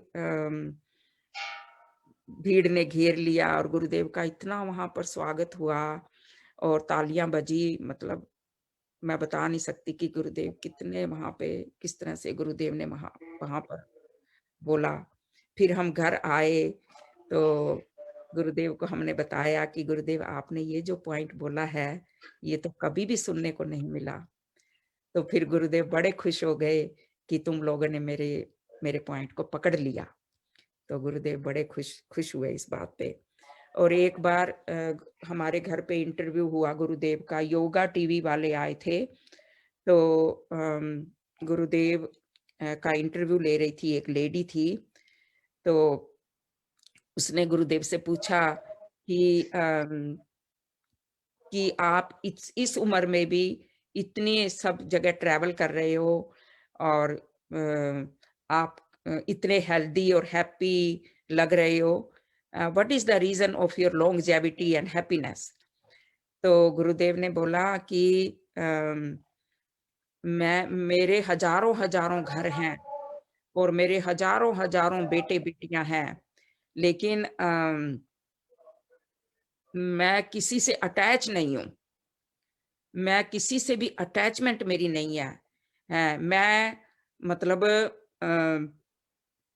मैं भगवान के प्रेम का संदेश सारी दुनिया में देता हूँ और भगवान का नाम लेता हूँ, और यही मेरी मेरी मेरी हैप्पीनेस का और मेरी लॉन्गजेविटी का रीजन है, और यही नाम और यही मैसेज मैं पूरी दुनिया में दे रहा हूँ। तो वो बहुत गुरुदेव से इम्प्रेस हुई, और मतलब बहुत ही गुरुदेव से वो इम्प्रेस हुई कि किस तरह से गुरुदेव इस उम्र में भी किस तरह से मतलब इतने हैप्पी और हेल्दी और प्रचार कर रहे हैं। तो गुरुदेव को किसी भी संसारिक वस्तु का तो लोभ ही नहीं, मतलब कोई भी उनके अंदर हमारे घर इतना कभी भी उन्होंने, मतलब हमने ये अनुभव नहीं किया कि गुरुदेव हमसे कुछ लेना चाहते हैं। बाद में तो खैर पता चल ही गया था, शुरू के सालों में भी पता अनुभव नहीं हुआ, बाद में तो हमें पता चल ही गया था कि गुरुदेव कौन है और ये क्या हमें देना चाहते हैं। तो एक बार मुझे याद है, मैं गुरुदेव के लिए कार्तिक परिक्रमा पे गई और एक सॉक्स आती हैं, गरम सॉक्स, तो 3 जोड़ी एक का एक पैकेट आता है, तो मैं वो पूरा पैकेट उनके लिए लेके गई और मैंने कहा गुरुदेव मैं आपके लिए ये सॉक्स लेके आई हूँ, थोड़ा सर्दी का मौसम है। तो गुरुदेव बोले कि 3 जोड़ी की क्या जरूरत थी। मैंने कहा गुरुदेव कई बार बरसात होती है, एक सूखती नहीं है, तो आपको दूसरी भी तो चाहिए होती है। तो बोले नहीं बेटी, सन्यासियों को कोई संग्रह नहीं करना चाहिए, मतलब तो इतना, मतलब उनको किसी भी संसारिक वस्तु का कोई लोभ ही नहीं था। जिनके पास इतनी बड़ी वस्तु है वो, उनको क्या जरूरत है। और हमारे घर के दोनों तरफ लेक थी, मतलब आगे भी पीछे भी। तो गुरुदेव किस तरह से उनकी विजन, उनकी जो दृष्टि, कि उनको मतलब सब जगह धाम के दर्शन धाम ही धाम दिखाई देते थे। तो गुरुदेव ये बोलते थे कि ये गंगा है, ये जमुना है, ऐसा बोलते थे। पीछे वाली लेक को जमुना बोलते थे और आगे वाली लेक को गंगा बोलते थे। और गुरुदेव वहां पर उस लेक पर वॉक करने जाते थे रोज सुबह, और वहां मतलब तो मतलब जैसे ही गुरुदेव घर वॉक करके आते तो एकदम बस अपना वो सामने जो काउच था उस पर आकर बैठ जाते और ऐसी कोई मधुर लीला सुनाते थे राधा रानी की, मतलब गोपियों की, ऐसी कोई मधुर लीला सुनाते थे कि जैसे मतलब अभी ये लीला के दर्शन करके आए हो, ऐसे मतलब सुनाते थे कि गुरुदेव वहां पे मतलब लेक वाक पे गए हैं और वहां पे तो दर्शन करके आए हैं। तो इस तरह से गुरुदेव मतलब एक बार मुझे याद है, मैं जगन्नाथपुरी में थी, तो वहां पर एक व्यक्ति आया गुरुदेव के पास और बोला गुरुदेव मैं यहाँ इंडिया 20-25 साल बाद आया हूँ और मुझे तो यहाँ पर कोई मैंने इतनी महिमा सुनी है धामों के बारे में, लेकिन मुझे तो यहाँ सब जगह गरीबी ही गरीबी दिखाई दे रही है, गंदगी ही गंदगी दिखाई दे रही है, मुझे तो कोई वो चीज सुनाई नहीं दे रही जो मैं वहां सुनता था धाम की महिमा। तो गुरुदेव बोले मुझे तो ये सब कुछ नहीं दिखाई देता, मुझे तो सब जगह महाप्रभु जी दिखाई देते हैं, जगन्नाथ जी दिखाई देते हैं, और मैं तुम्हें भी ये विजन देना चाहता हूँ। गुरुदेव बोले I want to help you to give this vision. तो मतलब इस तरह से गुरुदेव को सब जगह पर धाम के दर्शन होते हैं। और तो इसी तरह से गुरुदेव ह्यूस्टन में जब आते थे तो बस ये बोलते थे कि अब मैं ऐसा मुझे लगता है कि अब मैं अपने घर आ गया हूँ, अपने धाम वृंदावन धाम आ गया हूँ और अपने चहचहाते बेटियों को बेटों को कृष्ण की कथा सुनाऊंगा और हिंदी में मैं बोलूंगा। तो इतना खुश होते थे गुरुदेव कि उनको सारे विदेश में इंग्लिश में बोल बोल के और ये बातें बोल बोल के कि अंडे मत खाओ, मांस मत खाओ, ये मत करो, वो मत करो, ये बोल बोल के कहते मैं थक जाता हूँ, अब मैं यहाँ पर आकर के कृष्ण कथा सुनाऊंगा। तो बड़े खुश हो के यहाँ पे मतलब गुरुदेव पूरी भागवत दामोदर लीला, जब गुरुदेव दामोदर लीला सुनाते थे, गुरुदेव दो पॉइंट पे हमेशा रोते थे। एक तो सीता जी के वनवास पर कि सीता जी को जब राम जी ने त्याग कर दिया और सीता जी का वनवास हुआ, तो इस पॉइंट पर गुरुदेव अपने आप को होल्ड नहीं कर पाते थे और बहुत झरझर झरझर आंसू उनके बहते थे और गला बहुत चोक हो जाता था। और एक दूसरे पॉइंट पर कि जब कृष्ण छोड़ के मथुरा चले गए, द्वारका चले गए और यशोदा मैया अपने उनके खिलौनों को अपनी झोली में बांध करके उनसे पगली सी हो करके जब जा रही थी और सब गोपियां पूछने लगी आसपास की कि तुम कहाँ जा रही हो, तो गुरुदेव बोलते कि यशोदा मैया कहती कि मैं अपने लाला के पास जा रही हूँ और वहां देवकी से प्रार्थना करूंगी कि मुझे तुम अपने घर की झाड़ू देने वाली नौकरानी बना लो। बस ये बात जब बोलते थे ना तो गुरुदेव बहुत रोते थे कि मैं कम से कम उनकी नौकरानी बनके अपने लाला के दर्शन तो कर लिया करूंगी। बस ये बात बोलते ही गुरुदेव बहुत भाव विभोर हो जाते थे। तो ये हमने अपनी आंखों से देखा है। और गुरुदेव कैसे गुरुदेव सर्वज्ञ थे, मतलब एक छोटी छोटी बातें कि आलू परोठा बनाते थे तो गुरुदेव इतने मतलब खुश होते थे, सूप बनाते थे तो इतने खुश होते थे। तो और गुरुदेव की जब थाली, हम लोग सभी लोग कुछ ना कुछ थोड़ी आइटम गुरुदेव के लिए बनाते थे, तो जब गुरुदेव की माधव महाराज जी थाली लेके जाते थे तो हम इंतजार करते रहते थे कि कब थाली वापस आएगी। और बस जब थाली वापस आती तो सब लोगों की नजर अपनी अपनी कटोरी पर पड़ती थी कि गुरुदेव ने मेरा खाया या नहीं। और मतलब जिसकी भी खाली ज्यादा कटोरी होती थी वो मतलब उछलता था, जैसे यूं उछलता था कि मेरा तो गुरुदेव ने बहुत खा लिया, मेरा तो गुरुदेव, मेरी तो ऑलमोस्ट खाली कटोरी खत्म खाली हो गई है। मतलब इतनी हमें खुशी होती थी अपनी आइटम देख के कि गुरुदेव ने मतलब हमारी आज आइटम खा ली है, हमारी दाल खा ली है, हमारी सब्जी खा ली है। मतलब ये छोटी छोटी इतनी प्यारी प्यारी बातें हैं। और गुरुदेव ने एक महिला सत्संग शुरू करवाया जो आज भी चालू है। तो हम लेडीज ने शुरू करा था गुरुदेव के आशीर्वाद से। तो वो हर थर्सडे को हम लेडीज मिलके सत्संग करते थे। और ये गुरुदेव की उसमें इतनी शक्ति थी, उस छोटे से सत्संग में 5-7 लेडीज होते हैं बस, उसमें इतनी शक्ति थी कि मतलब उस सत्संग में से अपना गोविंद जी गौड़िया मठ के निर्माण में इतना सहायता मिली है छोटे से सत्संग से, इतना फाइनेंशियली भी इतना सपोर्ट उस छोटे से सत्संग से मिला है। लाखों लाखों डॉलर उस सत्संग से आए हैं। और सभी वैष्णवों, जितने भी वैष्णव ह्यूस्टन में आते हैं सबकी उस छोटे से सत्संग ने सहायता करी है। तो आज भी वो सत्संग चालू है, अभी जूम पे चल रहा है। तो मतलब गुरुदेव हमेशा ये पूछते थे तेरा महिला सत्संग कैसे चल रहा है। और जैसे परिक्रमा पे जाते तो उसी सत्संग से काफी मतलब परिक्रमा के लिए सहायता करते थे लोग। तो ये गुरुदेव की कृपा, महिला सत्संग उन्होंने शुरू करवाया। और अम,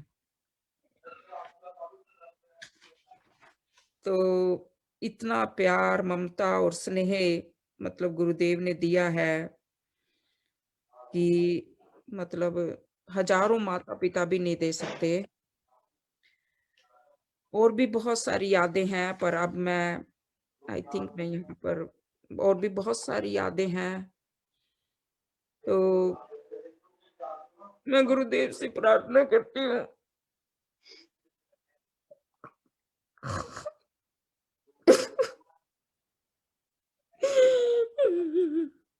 कि गुरुदेव वो दिन दोबारा आ जाए। आपके मनोभीष्ट में सेवा करे, हमारा तन मन जीवन आपके चरणों।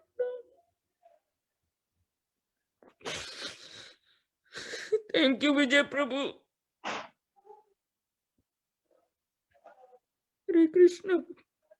धन्यवाद दीदी, धन्यवाद बहुत। निश्चित रूप से आपकी ये लालसा जरूर मतलब श्री गुरुदेव जरूर सुनेंगे, और निश्चित रूप से मन में जो लालसा है निश्चित रूप से हमें सुयोग देंगे। वो कहीं दूर नहीं है, बस वो हमें केवल देखना चाह रहे हैं कि हम कितने, हमारे अंदर कितना भूख है सेवा के लिए, उनके लिए कहीं हम उनको भूल तो नहीं गए।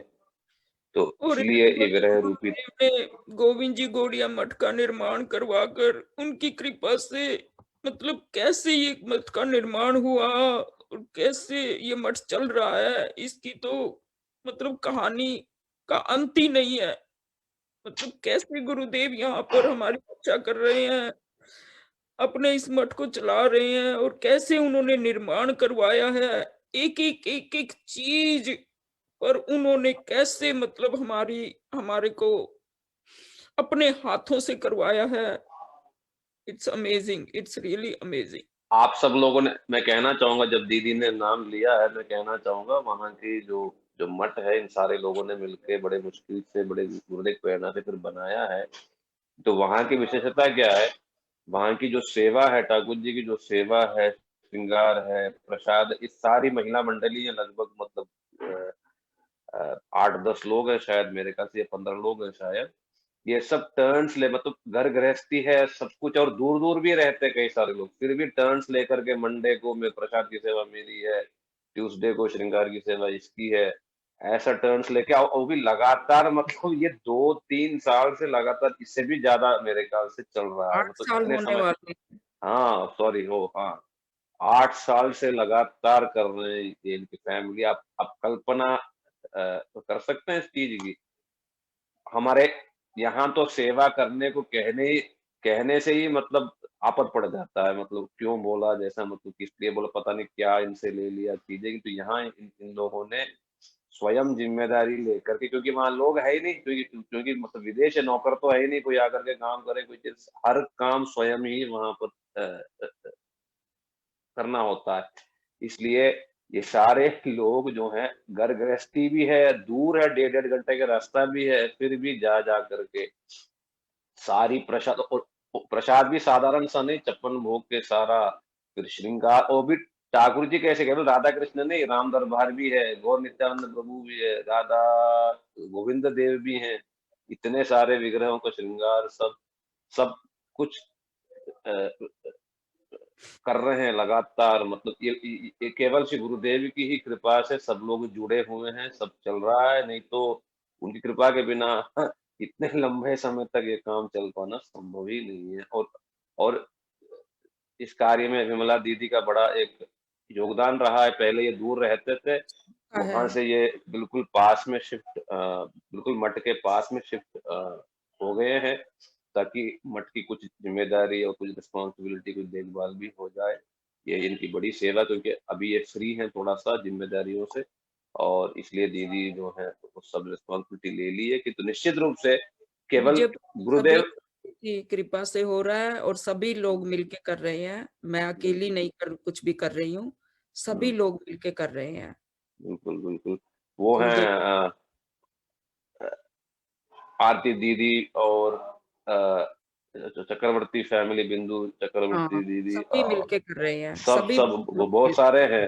राधा हम्म, राधा दीदी, क्या नाम उनका, राधिका हाँ, दीदी ने क्या नाम, मतलब बहुत सारे लोग हैं लिस्ट में, सब मिलके सब टर्न्स लेके और कर सबके रहे हैं। गुरुदेव ही सब पर और करवा रहे हैं। हाँ, गुरुदेव की मतलब गुरुदेव कहीं नहीं गए दीदी, केवल ये विरह रूपी ताप को, एक भूख को फिर बढ़ा रहे हैं निश्चित रूप से। जैसे ही हमारे अंदर लालसा है वो हमें निश्चित रूप से फिर दोबारा सहयोग देंगे, ताकि हम बढ़ चढ़ करके गुरुदेव की सेवा कर सके, यानी भीतर से हमारी परिपक्वता है कि नहीं तो सामने यदि मिल भी गया, हमारे अंदर भूख नहीं है या सेवा की भावना नहीं है, फिर उसका कोई लाभ नहीं। इसलिए ये विरह रूपी ये ताप है, कष्ट है, जिसमें तपते हुए ये सेवा की भावना जो है दिन प्रतिदिन हमारे अंदर बढ़ता मतलब चले। हम पूरा साल बस ये इंतजार करते रहते थे गुरुदेव आएंगे, पूरा साल उसी में बीतता था। मतलब उसी में मतलब कि जैसे बस गुरुदेव आएंगे, गुरुदेव आएंगे, गुरुदेव आएंगे, बस मतलब। इसके वजह ये है ना कि वहां पर साधु संग नहीं होता है, वहां बड़े मुश्किल से साधु मिलते हैं। मुझे भी याद है, साल में मैं भी वहां रहता था अलाचुआ में, बड़े मुश्किल से साल में 2, 1, 3 साधु मतलब महाराज जी लोग पहुंच गए तो पहुंच गए।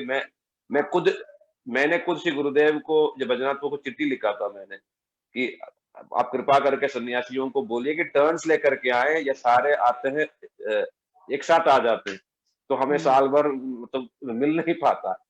और वही जब भारत आ गए, जब सब कुछ सहज रूप से मिलने लग गया, फिर यहाँ पर उस चीज का वैल्यू लोगों को नहीं पता है। लोग तो सोचते हैं कि आज नहीं गया कोई बात नहीं, कल चले जाएंगे, साधु तो सामने ही है, सब कुछ फ्री में मतलब मिल ही रहा है।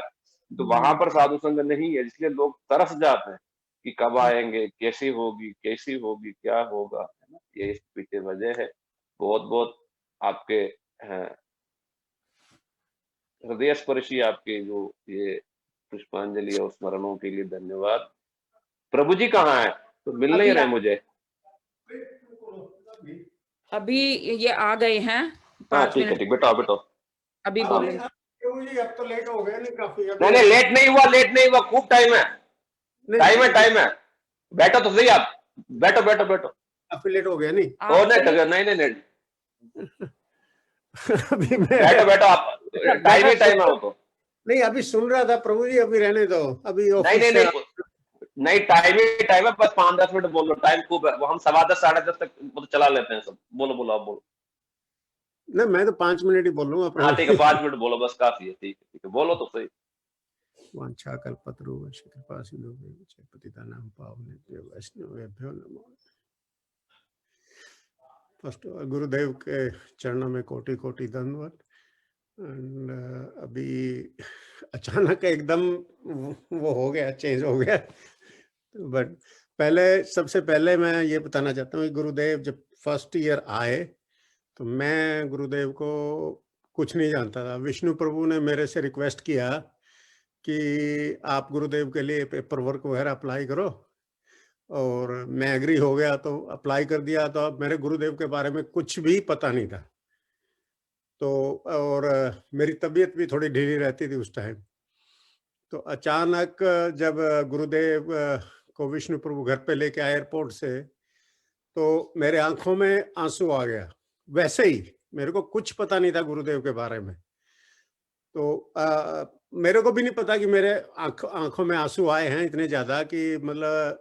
बट गुरुदेव आए, अंदर आते ही ये बोले कि सबसे पहले ये मेरा बेटे बेटियों का घर है, मेरा अपना घर है, मैं इस घर को कभी भी नहीं छोड़ूंगा। और उससे पहले दो दिन पहले शायद मेरे को फिर वहां पे एक बार सपन में भी राधा कृष्ण जो है नहीं वो आए थे। और आते ही मेरे को अपना प्राउड हो गया अंदर कि मैं मेरी वजह से आए हैं राधा कृष्ण मेरे सपने में। तो मेरे को गुरुदेव का कोई याद नहीं रहा उस टाइम। बट मैं जब गुरुदेव आके जा लिए तो और गुरुदेव ने मेरे को रियलाइज कराया कि तुम ये मत सोचो कि गुरुदेव राधा कृष्ण आपकी वजह से आए हैं। तो फिर वो मेरे को बाद में रियलाइज हुआ कि राधा कृष्ण का जो है नहीं, जो गुरुदेव ही लेके आ रहे हैं साथ में।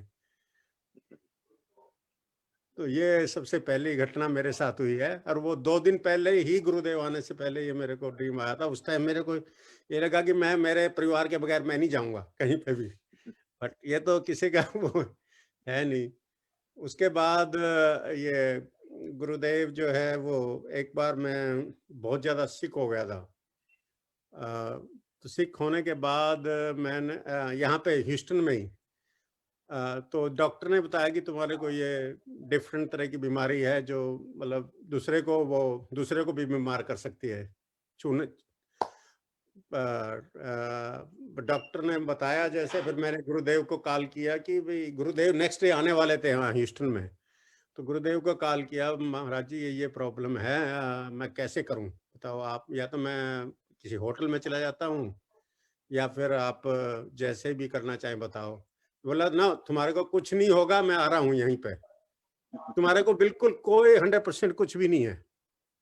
और उसी टाइम थोड़ी देर के बाद मेरे पास डॉक्टर की भी कॉल आ गई कि एवरीथिंग मतलब जो है वो ठीक है, बिल्कुल कोई भी कुछ भी नहीं है। फिर तो गुरुदेव को मैं गया नेक्स्ट डे एयरपोर्ट पे पिकअप करने।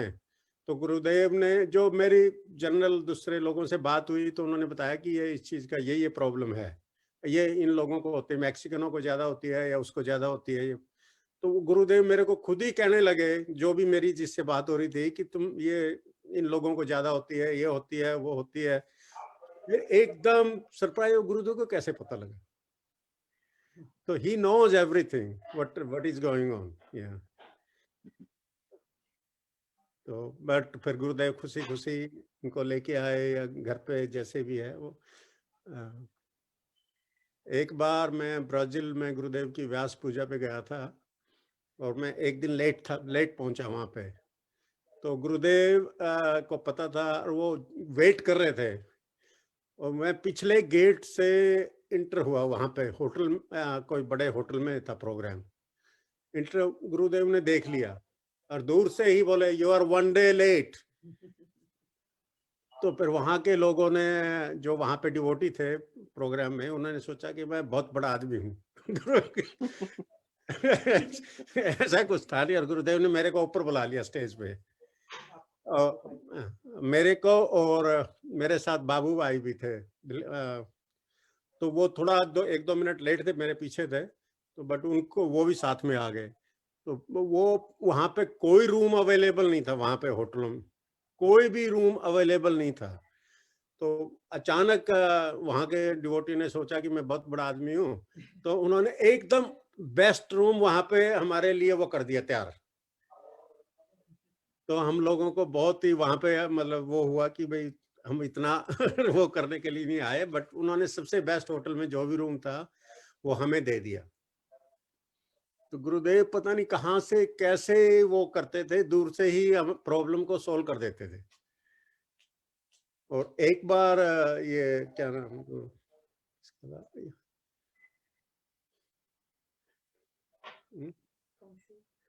याद भी नहीं आते, नहीं एकदम अचानक मैं भूल गया, नहीं सारा लिखा नहीं। अच्छा ये बताओ कि बदलाव कैसे आ गया है? गुरुदेव के प्रति इतना मतलब लगन कैसे आ गया अचानक? 2-3 साल तो गुरुदेव के साथ नॉर्मल रहा। उन्होंने मेरे को ये क्या नाम गोपाल मंत्र दिया था शुरू में, और उसके बाद मैंने जो है ये दीक्षा जो है नहीं 6-8-9 साल के बाद ली है। तो बट अचानक एकदम अंदर से चेंज था कि गुरुदेव जो है वो बस समहाउ और अदर गुरुदेव के प्रति नेचुरल प्रेम था। बस ये नहीं था कि गुरुदेव हमारे वो हैं, बट ये उनको वो कभी हमारे अपने आप को गुरुदेव कभी वो भी नहीं करते थे, प्रेम से ही हमेशा डांटते भी थे और वो भी करते थे, प्रेम भी करते थे। किसी तरह का वो नहीं था। अपने बेटा बेटी में जैसे प्यार होता है नहीं, उसी तरह हम लोगों को भी ऐसे हो गया था यहाँ पे कि यहाँ ये हमारे रियल वो है। तो अचानक धीरे धीरे धीरे धीरे चेंज होता रहा। तो वो फिर जो जितना ज्यादा वो होता है फिर वो उसके हिसाब से फिर हम कभी गुरुदेव के बारे में ये नहीं रहा कि हमें ये काम नहीं करना है। और हमारा टेम्पल का भी जैसे यहाँ पे हुआ, अचानक जो है वो मतलब अरुण प्रभु काम कर रहे थे वहाँ पे, अचानक जब थोड़ी बहुत ही इनिशियल वो होगी तो उसके बाद गुरुदेव ने विमला वहां पे दिल्ली में गई थी, तो गुरुदेव ने बोला कि बेटी जाके टेम्पल का भार संभालो। तो वो आके फिर मेरे से कहा भी ये गुरुदेव ने ऐसे ऐसे आज्ञा दी है। तो हमें अचानक हमें बिल्डर भी मिल गया, वो भी मिल गया, सब कुछ मिल गया। 3 दिन के अंदर तो बिल्डर मिल गया था। उसके बाद हमारी जितनी भी प्रॉब्लम आई, धीरे धीरे धीरे धीरे धीरे धीरे अपने आप ही सोल्व होती रही। हमें कोई ऐसा नहीं करना पड़ा कि भाई बहुत हमें ज्यादा मेहनत करनी पड़ी है, अपने आप ही वो रहा। अभी 8 साल से जैसे टेम्पल चल रहा है, प्रॉब्लम आती है, फाइनेंशियल प्रॉब्लम, ये प्रॉब्लम जो भी है, बट हमारी कभी ऐसा फील नहीं हुआ कि हमारी फाइनेंशियल प्रॉब्लम अपने आप ही जब भी आती है वो रिजॉल्व हो जाती है। कहाँ से क्या होता है, जब बैंक में चाहे हम $1000 जमा कराएं, ऐसे लगता है कि $5000 $10,000 जमा हुए, कभी खत्म ही नहीं होता। ऐसा जो है नहीं, हमें ऐसा फील होता ही नहीं है कि हमारे पास तंगी है, बट कभी भी ऐसा टेंशन नहीं होता कि हमें प्रॉब्लम है।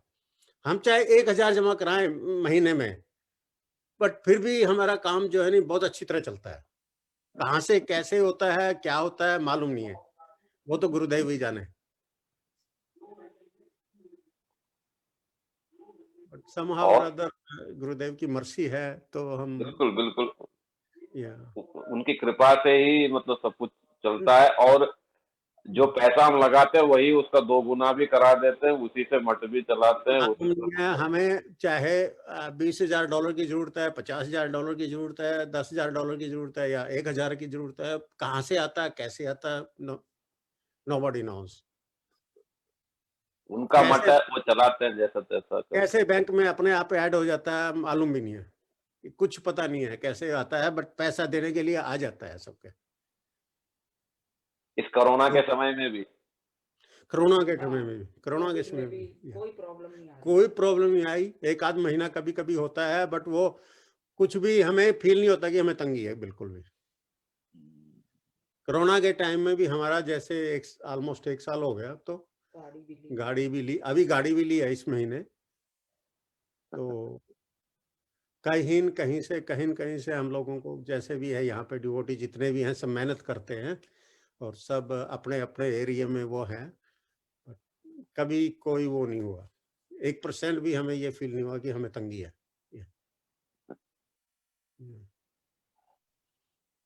गुरुदेव तो कई बार घर में आकर के रहे, ह्यूस्टन में भी रहे। ह्यूस्टन में तो सबसे पहले आते ही थे घर पे, तो बिल्कुल उनको तो एक गुडविल एम्बेसडर वो वाला भी मिला था, है ना? हाँ, वहाँ पे यहाँ पे दिया था ह्यूस्टन में, या और सिटी की तरफ से भी दिया गया था कि best citizen of the city, या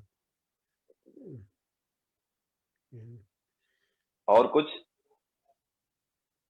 बस थैंक यू प्रभु, बस चलो ठीक है, बहुत बहुत आपको धन्यवाद प्रभु जी, आपने हम लोग कुछ भी नहीं करते, बट ये है कि समहाउ और अदर गुरुदेव की कृपा से होता रहता है। फिर भी नहीं, आप सब लोग मिलकर के वहां पर इतना सुंदर संघ है, मैं देख रहा हूँ विष्णु प्रभु का भी देखा मैं, आज दीदी का, सचिन का, सबका देख रहा हूँ। बहुत अच्छा एक मूड है गुरुदेव के प्रति, भावना आप सब लोगों का बहुत ही एक मतलब साफ सुथरा है, मतलब वो दूषित नहीं है।